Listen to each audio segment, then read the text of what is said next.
Come on, RCB को देख लीजिए भैया। आरसीबी ने मिनी ऑक्शन में बड़ा तगड़ा किया है। प्लेयर परचेज में देखें तो steel Venkatesh Iyer 7 crore, Jacob Duffy currently अगर आप देखें तो बड़े अच्छे T20 के बॉलर चल रहे हैं। फिर सात्विक देसवाल को ले लिया, मंगेश यादव ले लिया, जॉर्डन कॉक्स, विकी ओसवाल, विहान मल्होत्रा जो under 19 world cup, under 19 Asia cup खेल रहे हैं इंडिया के लिए, और कनिष्क चौहान, ये दोनों अंडर 19 एशिया कप में थे। और जैसे मैं दिन में बोल भी रहा था, क्योंकि आरसीबी के लिए पिक हो गए, दोनों की परफॉर्मेंस वहां पर धस गई। पहले अच्छा कर रहे थे और जैसे ही वो डिस्ट्रैक्ट हो जाते हैं भाई लोग, बट इनसे कोई लेना देना है नहीं वैसे विहान और कनिष्क से। ये लोग तो अपना यंगस्टर है, टाइम लेगा, इनका कोई वहां पर इतना रोल नहीं रहेगा। बट वेंकटेश अय्यर को ले लिया है, जैकब डफी को ले लिया है, मंगेश जो कि लेफ्ट आर्म पेसर हैं और बैटिंग भी करना जानते हैं। आरसीबी फैंस बड़े एक्साइटेड हैं इनके लिए, बिकॉज आरसीबी फैंस को लग रहा है शायद दयाल ना खेलें। हाँ, यश दयाल निशान, हाँ सवालिया निशान। तो अगर यश दयाल के ऊपर क्वेश्चन मार्क हैं और उन्होंने इनको लिया है मंगेश जी को, तो हो सकता है मंगेश आपको खेलते हुए नजर आए। तो वी विल सी कि ये क्या करते हैं, रिमेन्स टू बी सीन। तो मंगेश के ऊपर क्वेश्चन मार्क जरूर है। Venkatesh Iyer proven IPL champion player है, आईपीएल प्लेयर है, बट पिछला साल फॉर्म नहीं था। इस साल क्या करेंगे नंबर 3 पर देखते हैं। हालांकि आरसीबी जीती हुई टीम है, आरसीबी के अंदर वैल्यू ऐड ही करेंगे। तो वेंकटेश अय्यर के ऊपर भी मुझे डाउट नहीं है, बट देखते हैं, फॉर्म अभी नहीं है उनकी, स्पेट वगैरह में भी कुछ इतना कुछ खास। एक मैच जो आखिरी मैच था उसमें फॉर्म आया इनका, उसमें फॉर्म आया। ओवरऑल देखें तो बहुत ही डिजास्टर था, स्मेट भी डिजास्टर था वेंकटेश अय्यर का, और सीधे 23.75 से 7 करोड़ पर आकर गिरे। आप सोचिए कितना बड़ा, मतलब 3 गुना ज्यादा रकम थी पिछले आईपीएल में, उससे भी 3 गुने से भी ज्यादा रकम थी। 3.5 और उसके बाद आप देख लें कि वेंकटेश अय्यर सीधे बोलते हैं ना कि आसमान से जमीन पर टपके, बीच में खजूर में लटके, तो 7 करोड़ वही वाली बात है, खजूर में लटक गए वहां पर। बट आरसीबी चैंपियन टीम है, टाइटल डिफेंड करने उतरेगी। और अगर आप ये प्लेइंग 11 देखें और सब कुछ फिट रहे, सब अच्छा करें, तो भाई मुंबई के बराबर की 11 है। कोई भी नाम के बेसिस पे आप बोलोगे कि यस एमआई थोड़ा आगे है, बट काम के बेसिस पे आप बोलेंगे अगर मुंबई को कोई टक्कर दे सकती है, कोई टीम हरा सकती है, तो वो ये टीम है। वैसे कोई भी किसी को अपने दिन पर हरा सकता है, बट ऑन पेपर अगर हम बात करते हैं तो एमआई के लेवल की टीम या मुंबई को जो हरा सके, ऐसी टीम जो उनको टफ टाइम दे सके ऑन फील्ड, देन ये वो टीम है। Phil Salt, Virat Kohli, Venkatesh Iyer, Rajat Patidar, Jitesh Sharma, Tim David, Romario Shepherd, Krunal Pandya, Bhuvneshwar Kumar, Josh Hazlewood, और इंपैक्ट में सुयश शर्मा। आप यहाँ पे ना ऐड कर लीजिएगा यश दयाल नहीं है, ये 10 की टीम है मेरे ख्याल से। यश दयाल ऐड कर लीजिएगा बाद में, क्योंकि अभी के लिए उनको रखते हैं, नहीं होते तो उनकी जगह मंगेश खेलेंगे। तो ये आरसीबी की प्लेइंग 11 है दोस्तों, कोई कमी नहीं नजर आती इंद्रनील इस प्लेइंग 11 में। बट सवाल यही है भैया कि क्या आरसीबी सेकंड टाइटल डिफेंड करने में कामयाब हो पाएगी अपना, क्योंकि अगर हम एमआई के 6 टाइटल की बात कर रहे हैं तो आपको आरसीबी के सेकंड टाइटल की भी बात करनी पड़ेगी, क्योंकि मिनी ऑक्शन में उन्होंने भी बहुत अच्छा किया, सारे के सारे बैकअप ले लिए, टिम उसका हेजलवुड का बैकअप, डफी ले लिया, दयाल का बैकअप मंगेश ले लिया। ऑलरेडी इनकी टीम में इतने अच्छे अच्छे प्लेयर्स हैं, तो क्या लग रहा है आपको? और फिर उसके बाद चलते हैं भैया प्लेयर्स के आंकड़ों पर, फॉर्म पर। तो आप जहां तक बात करें आरसीबी की, कोई सवाल नहीं है, इनकी जो टीम बनी हुई है ऑन पेपर, अगर आप बस नामों के ऊपर जाएं तो कोई सवाल नहीं है कि इनको दूसरा टाइटल नहीं जीतना चाहिए। अगर सारे प्लेयर्स परफॉर्म करते हैं जैसे हमने पिछले सीजन देखा था, आरसीबी दूसरों से अलग इसीलिए नजर आई थी क्योंकि इनके जो सारे 11 के 12 खिलाड़ी थे, उन्होंने जब जरूरत पड़ी टीम को तो सबने स्टेप अप किया with the ball, with the bat. आप याद करें कृणाल पांड्या ने जो एक इनिंग खेल ली, बैट से उनसे ज्यादा कुछ नहीं हुआ, लेकिन जब डीसी वाले मैच में उनको जरूरत थी उनकी, वहां पे करा। यश दयाल का सीजन ऑर्डिनरी कह सकते हैं, लेकिन जहां पे उनसे जरूरत थी, सीएसके वाले मैच में जो उन्होंने बहुत ही क्लोज मैच जीता था, वहां पे उन्होंने विकेट निकाली। सुयश शर्मा जो बहुत अंडररेटेड रहते हैं, उनके क्वालिफायर 1 में उनके परफॉर्मेंस आ गई। तो ओवरऑल अगर आप इस टीम को देखें, फिल सॉल्ट ने रन्स बनाए, विराट कोहली को कुछ कहना नहीं है, रजत पाटीदार एज यूजुअल। तो इनकी टीम में यही खासियत थी। शेफर्ड को सब बहुत अंडर एस्टिमेट करते हैं, लेकिन उन्होंने जो विकेटें ली, स्पेशली अय्यर की जो विकेट लिया फाइनल में जो उनका नॉक था, तो ओवरऑल इस टीम ने, और फाइनल्स में वही हुआ था, सब ने परफॉर्म किया था, हर किसी ने रन स्कोर किया था, विकेटें निकाली थी। तो इस टीम के ऊपर कोई सवाल नहीं है, बस है कि ये फिट रहे सारे के सारे और फील्ड में उसी एंथुसियाज्म के साथ उतरे जो पिछले साल हमको देखने को मिली थी इनकी तरफ से। तो उसमें कोई दो राय नहीं है कि आरसीबी रिपीट कर सकती है। दो अब आते हैं स्टैट्स देख लेते हैं जी। आरसीबी के लिए हम क्यों थोड़ा क्वेश्चन मार्क लगा रहे हैं, या क्यों थोड़ा सा हल्का सा डर लग रहा है? हालांकि टीम में कोई कमी नहीं है, बट अगर आप रिसेंट फॉर्म देखेंगे ना प्लेयर्स की, तो थोड़ा सा आपको ये मन में जो है वो डाउट क्रिएट होगा। अब ये फिल सॉल्ट है, ये लीग्स वगैरह खेल रहे हैं, ये सारे लीग्स के ही हैं। हाँ, ये इन्होंने खेला है वो IL T20 खेल रहे हैं नाइट राइडर्स के लिए, अबू धाबी नाइट राइडर्स के लिए। वहां पर सॉल्ट भाई साहब के रन उस तरीके से हैं नहीं, आप देखेंगे तो 6 रन, फिर 35 रन, ठीक है एक इम्पैक्टफुल नॉक है, तेजी खेलते हैं वो, तेजी उन्होंने बनाए होंगे, फिर एक 0 है, फिर एक और 30+ स्कोर है और एक 17 है। मतलब पिछली 5 इनिंग में से फिल सॉल्ट ने 2 इनिंग में आप उनको पासिंग मार्क दे सकते हैं, जहां पर उन्होंने एज एन ओपनर 30+ बनाए हैं। वो भी बस पास मार्क ही दोगे, ठीक है, पास ही दे सकते हैं, क्योंकि 30+ में एज एन ओपनर आप ना तो खराब बोलेंगे, हाँ, ना बहुत ज्यादा अच्छा बोलेंगे, बीच में बोलेंगे कि हाँ भैया 30+, और वो भी फिल सॉल्ट खेलेगा तो ऑलमोस्ट 150 से ऊपर की स्ट्राइक रेट पर ही मारा होगा। मतलब अपनी टीम को अच्छी स्टार्ट फिल सॉल्ट ने वहां पर दी होगी। बट जो उनका IPL 2025 गया था और जो अभी फॉर्म लग रही है उसमें तो भाई बहुत अंतर है। हाँ। फिल सॉल्ट ने भाई बड़े बड़े मैचेस में असॉल्ट किया था टीम्स को, चाहे मुंबई वाले मैच में तो जल्दी आउट हो गए थे, पंजाब के अगेंस्ट भी उनके रन थे मुझे याद है, CSK के अगेंस्ट उनके रन थे, अकेले दम पर फिल सॉल्ट ने जो है वो रन मारे वहां पर इनके लिए, अपना RCB के लिए। बट रीसेंट फॉर्म आप देखेंगे तो आपको थोड़ा सा डर लगेगा। और प्रियांशु को मैं यही बोलता था, प्रियांशु हर दिन आकर हमें फॉर्म बताते थे कि देखिए आज हमारे प्लेयर ने इतना अच्छा किया, हमारे प्लेयर्स ने इतना अच्छा किया है। मैं यही कहता था प्रियांशु जी बहुत अच्छा है, आपके प्लेयर अच्छा करें, ऐसा ना हो IPL आते तक भाई सारे प्लेयर्स की जो है वो फॉर्म साल के अंत होते हुए खुद ही नजर लगा दी, सही फॉर्म खुद ही नजर लगा दी वहां प्रियांशु ने अपने प्लेयर्स। एक्चुअली अब देखिए फिल सॉल्ट IPL के बाद भी उन्होंने इंग्लैंड के लिए जो खेला था 2-3 इनिंग्स बहुत तगड़ा मारा था भाई, बहुत तगड़ा। वेस्ट इंडीज के लिए शायद खेले थे, साउथ अफ्रीका के खिलाफ तो मुझे याद है उन्होंने बहुत। तो ये तो कंसर्निंग है थोड़ा, क्योंकि अगर आपके मेन ओपनर फिल सॉल्ट और विराट कोहली की जो जोड़ी थी पिछले सीजन, बहुत सारे मैचेस जिताए थे उन्होंने RCB को, इंपैक्टफुल नॉक्स बहुत सारी खेली और कहीं यही रीजन तो नहीं है कि बात हो रही है वेंकटेश अय्यर, मतलब हाँ, पता नहीं, मतलब देयर इज अ पॉसिबिलिटी कि अगर ये ऐसा रहा, सारे स्काउट्स जो हैं, मैनेजमेंट है, वो ये सारी चीजों को नजर में रखती है कि किसका कहाँ पे कैसा फॉर्म चल रहा है जी, तो मे बी एक रीजन हो सकता है। लेकिन लेट्स होप, RCB के फैंस तो यही होप करेंगे कि फिल सॉल्ट वापस से जो उन्होंने पिछले सीजन किया था वो रिपीट कर डाले। देखते हैं अब यहाँ से कैसा आगे फॉर्म चलता है। अभी इनको वर्ल्ड कप भी खेलना है जी, अभी वर्ल्ड कप भी खेलना है, तो ये तो इंग्लैंड के लिए खेलेंगे। वर्ल्ड कप में देखते हैं क्या करते हैं, अगर वर्ल्ड कप में फॉर्म में आ जाते हैं तो फिर कोई प्रॉब्लम नहीं है। आगे आ जाइए जी, अब चलते हैं हमारे नेक्स्ट प्लेयर पर।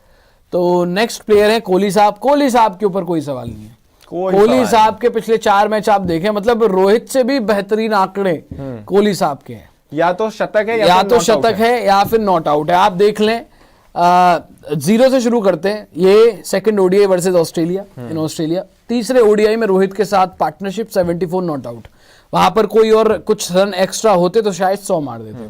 फिर आते हैं first ODI against south Africa, 135 Ranchi में मार दिया, फिर 102 रन वाइजैग में मार दिया, रायपुर में मार दिया, और फिर जो लास्ट ODI था वहां पर 65 नॉट आउट और विद 140+ स्ट्राइक रेट, 144 की मेरे ख्याल से स्ट्राइक रेट थी विराट कोहली की। और यहाँ पर भी अगर रन होते तो तीसरा 100 भाई, और इन्होंने जो छक्के मारे हैं, आप 135, हाँ वो सीरीज में सबसे ज्यादा छक्के मारे, 60 छक्के एक नॉक में इन्होंने मारे थे 135 वाले, 65 नॉट आउट वाले में भी 3 या 4 छक्के थे इनके। और जिस तरीके से खेल रहे थे ना, मतलब गुस्सा दिख रहा था कि भाई किसी को जवाब देना है, ही वाज पोजेस्ड, और मतलब ऐसा लग रहा था कि भाई फाड़ दूंगा, प्राइम विराट बॉल को फाड़ दूंगा, वो लेदर की बॉल है, उसके चीथड़े चीथड़े कर दूंगा। जो 2016 में हमने विराट कोहली को देखा था ना कि एकदम रन मशीन, कंसिस्टेंट, बिल्कुल कोई शरीर में थकावट नहीं, मतलब लगा कि एक बार बैट बल्ले में बॉल आनी शुरू हुई उसके बाद कहीं पे रुकना है ही नहीं।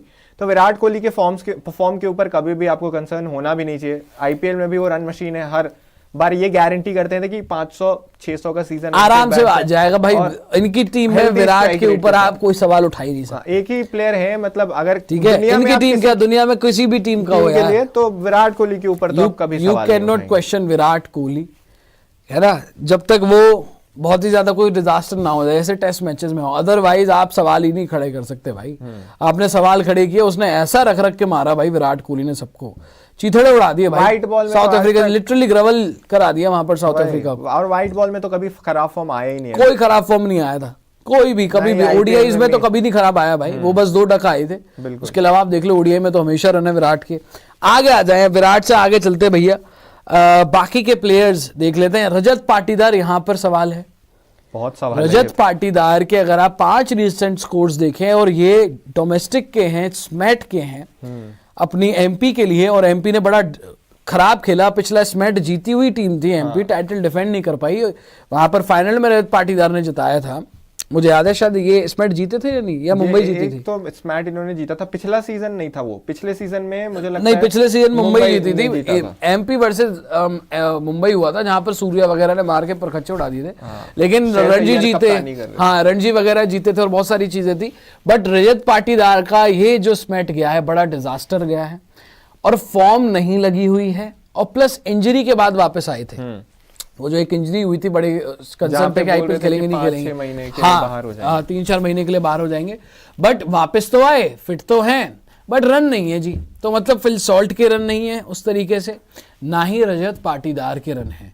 तो यहाँ पर आरसीबी फैंस थोड़ा डरेंगे अपना इंद्रनील जी के भैया पाटीदार जो कप्तान है, जो स्पिन डिस्ट्रॉयर है, जो कि नंबर 4 पर आकर मारता है भाई सारी टीम्स को, अगर उसने रन बनाने बंद कर दिए तो क्या होगा भाई? हाँ बिल्कुल कंसर्निंग है। आपके कप्तान है, रन्स तो चाहिए, और 4 नंबर हमने देखा है कितना वाइटल होता है। मुंबई इंडियंस के लिए भी बात करें या कोई भी चैंपियन टीम होती है, इनका ही फॉर्म देख लें, अगर आपने पिछले सीजन देखा होगा तो 4 नंबर का जो प्लेयर होता है वो T20 में मुझे लगता है सबसे इंपॉर्टेंट प्लेयर में से एक होता है।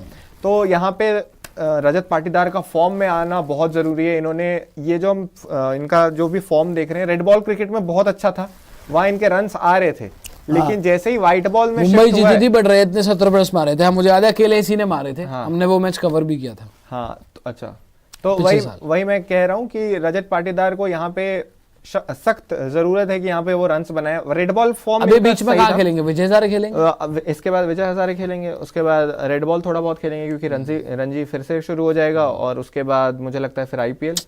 तो ज्यादा आपको यहाँ पे अगर फॉर्म में आना है तो विजय हजारे में करना होगा या फिर रणजी ट्रॉफी। तो मतलब इनकी जो क्वालिटी रही है या स्पिन खेलने की एबिलिटी है, उसके ऊपर कोई भी सवाल नहीं रहा आज तक, लेकिन फॉर्म तो चाहिए। क्योंकि अगर बाकियों से तुलना करें, पिछले सीजन कैप्टनसी बहुत अच्छी की थी, लेकिन अगर फॉर्म की बात करें तो बाकी जो इनके टीम में प्लेयर्स थे उनके मतलब मुकाबले में थोड़ा सा ये फीके नजर आए थे। तो इस सीजन तो जरूरत है। बट यार आप अगर आपको टाइटल डिफेंड करना है तो भाई आपके कप्तान का फॉर्म होना बहुत जरूरी है। आगे आ जाइए, रजत पाटीदार से आगे चलते और भी देख लेते। जितेश को अगर आप देखेंगे तो 0 नॉट आउट, फिर 27, फिर 10 नॉट आउट, फिर 33, फिर 1। तो जितेश को भी आप पासिंग मार्क्स दे सकते हैं। हाँ, इंडिया के लिए भी ठीक खेले हैं, इंडिया के लिए कुछ मैचेस नॉट आउट रहे हैं इसमें 3 इनिंग वो नॉट आउट रहे हैं, तो आप उसके ऊपर ज्यादा कुछ सवाल उठा नहीं सकते। 27 और 33 ये कहाँ मारा है भाई?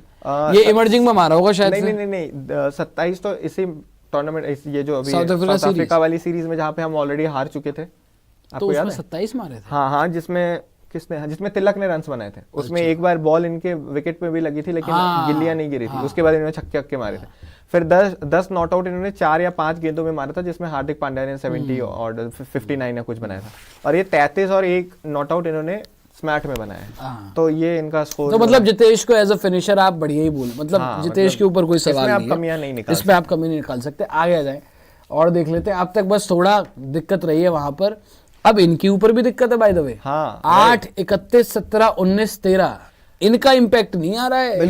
इनका इंडिया वाली सीरीज में ठीक ठाक खेला था, वरुण चक्रवर्ती को 2 छक्के मारे थे मुझे याद है। उसके बाद इन्होंने T10 खेला, और T10 में इनका बहुत अच्छा फॉर्म था। वहां पे इन्होंने ऑलमोस्ट 220 या 240 ऐसे कुछ स्ट्राइक रेट से लीडिंग रन स्कोरर फिनिश करते हुए पूरे टूर्नामेंट में।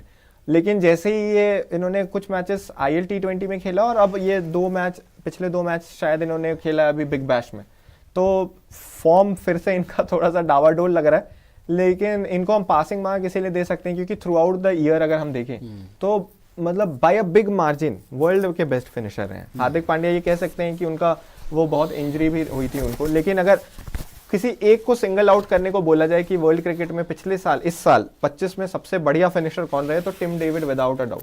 ऑस्ट्रेलिया के लिए किया, जिस लीग में खेले, जिस टीम के लिए खेले, वहां पे उनके लिए किया। अभी थोड़ा सा फॉर्म खराब है, लेकिन अगेन इनको भी वर्ल्ड कप खेलने आना है, तो वहां पे बहुत सारी चीजें क्लियर होती हुई दिखाई देंगी। आगे आ जाइए। और कोई है आरसीबी का तो आप आरसीबी के और भी स्टेट्स दिखा दीजिए। कृणाल पांड्या को आप देखेंगे तो भाई डिजास्टर, मतलब नहीं, इनको भी पासिंग मार्क्स ही दूंगा यार। वैसे 31 में एक, अगर 4-4 ओवर पूरे डाले हैं तो ऑलमोस्ट सब में डाला ही होगा, सब में डाले, मतलब अगर आप देखें तो विकेट तो 2 ही ले पाए, बट कृणाल की जो खासियत है इकोनॉमिकल रहते हैं। हाँ। रन इतने लीक करते नहीं है और विकेट भी ले आते हैं। अगर आप देखें 31 पे एक, T20 में एज ए स्पिनर 4 ओवर में 31 अगर आप दे रहे हो तो ठीक है, फिर 25 है तो और ही बढ़िया है, 22 फिर 31, फिर एक मैच है जहां पर 10+ की इकोनॉमी में वहां पर गए। अदरवाइज इकोनॉमी जो है वो किसी किसी में 8 रही है, 8 के अराउंड, किसी किसी में 6 के अराउंड रही है। तो कृणाल पांड्या का भी जो है वो ठीक ठाक मामला है, बस ये है कि ये परफॉर्मेंस वो दोबारा से आईपीएल में रेप्लिकेट कर दें। बिल्कुल, और इनके ऊपर आप विकेट टेकिंग एबिलिटी के ऊपर थोड़ा बहुत सवाल कर सकते हैं, लेकिन इकोनॉमी में आपको कभी भी इनके ऊपर सवाल करने की जरूरत। इनका खराब सीजन भी जा रहा होता है जहां पे इनको विकेट नहीं मिल रही होती है, वहां पे भी 8 के नीचे इकोनॉमी रखते हैं। तो अगेन फाइनल्स में परफॉर्म करके जिताया, तो इनके ऊपर मुझे नहीं लगता कि बहुत ज्यादा डाउट्स हैं। और दिखा दीजिएगा। और यहाँ पर भुवी हैं, भुवी के रिसेंट स्कोर 0 for 3, 19, 23, 30, 42, मतलब इनका भी ठीक है भाई, सही है। मतलब आरसीबी के फिर ज्यादा क्वेश्चन नहीं है। आरसीबी में बस फिल सॉल्ट को आप बोल सकते, फिल सॉल्ट के ऊपर भी इतना नहीं एज एन ओपनर ठीक किया है, मतलब आप बोल सकते फिर रजत पाटीदार ही है। हाँ, इनके मतलब और टिम डेविड के ऊपर आप नुक्ताचीनी कर सकते हो, और वो तो ज्यादा नहीं है ना। इनको आप वर्ल्ड कप में पता लग जाएगा इनका, इन दोनों का। लेकिन रजत पाटीदार को तो बहुत जरूरत है, क्योंकि वो अभी इंडिया के सेटअप से बाहर चल रहे हैं। उनको जो भी मैचेस मिलेंगे वो डोमेस्टिक में ही मिलेंगे। आप विजय हजारे की बात कर लो या रणजी ट्रॉफी की बात कर लो। तो अब लेट्स सी, होप करते हैं कि इनके भी बैटर्स अब आए हैं, आप आगे आ जाएं। अब आ जाते हैं हम सीएसके पर, मतलब आरसीबी तो थम्स अप है भाई।